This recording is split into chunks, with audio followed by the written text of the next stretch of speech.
Kapaglaom, mayong buntag kaninyong tanan. Ang atong hilisgutan karong Agosto 27, giuluhan og ang pagpailob dinuyugan sa kalipay. Ang atong teksto makita sa Colosas 1:11.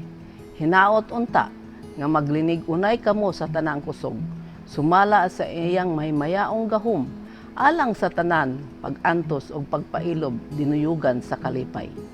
Kapaglaom, ang termino nga gipalig-on sa tanang kusog dili kini kusog sa pagsulti sa pagkamadali-dalion nga mga pulong ug mga makapasakit ug makasamad sa uban ug makadaot kanato labaw pa sa uban ug mga makapaulaw kanato kung atong kuno-anoon pagkahukman sa atong ginasulti.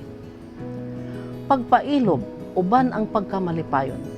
Bisan og asa kita moabot kanato nga kita biayon og pangitaan og sayop. Si Mrs. White nag-ingon nga kung ako magtinguha sa pagpangita sa linibo sa mga butang nga gisulti bato kanako, wala na tingali ako'y panahon sa pagbuhat sa laing mga butang.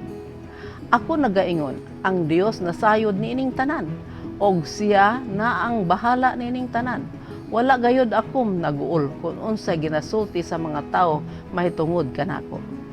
Og kung ako mawad-an og pagpugong sa kaugalingon ug mosilaob sa kasuko, sa pagbuhat niini akong gihatagan ang mga tawo og rason sa pag-ingon nga ang gipangsulti sa nga mga nag-akusar kanako matuod lagi gayud.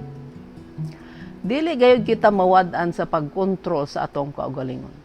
Ato kanunay taguon sa atong kaugalingon ang hingpit nga sumbanan, usa ka sala ang pagsulti nga walay pailob, pagmulo og mobati og kasuko bisan pa og wala kita nagasulti niini. Kita magalakaw nga takos, nagahatag og gusto nga representasyon ni Kristo. Ang pagsulti sa masuk-anong mga pulong sama kini sa santik nga gipugpog sa santik og sa diha-diha dayon mingkalayo sa pagbati sa kasuko. Dili gayud kita kahisama sa usa ka paanit sa kastanyas. Kung ang uban walay pailob, nagamulo og bagulbulan tungod kay ang kaugalingon wala madaog, pagsugod og pag-awit sa pipila ka mga awit sa Sion. Samtang si Kristo nagatrabaho sa lingkuranan sa panday, usahay ang ubang tao molibot kaniya og naningkamot sa pagsungog kaniya nga unta mawad-an siyang pailob.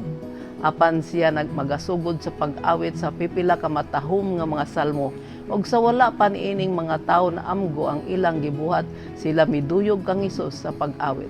Sila na-impluwensyahan sa balaang espiritu nga anaa dito.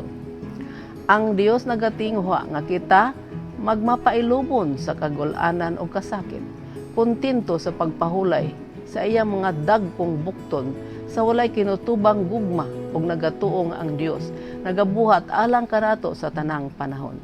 Atong pribilehiyo sa pagkalipay ngadto sa Dios, ato siyang dayigon pa. Pinaagi sa atong pagmaya, atong ginapadayag nga ang atong kinabuhi na tago diha kang Kristo ug nga sa iyaha atong makita ang pinakabulahan nga pakig-uban ug nga sa pinaagi siyang grasya aduna kitay buhi nga koneksyon sa langit.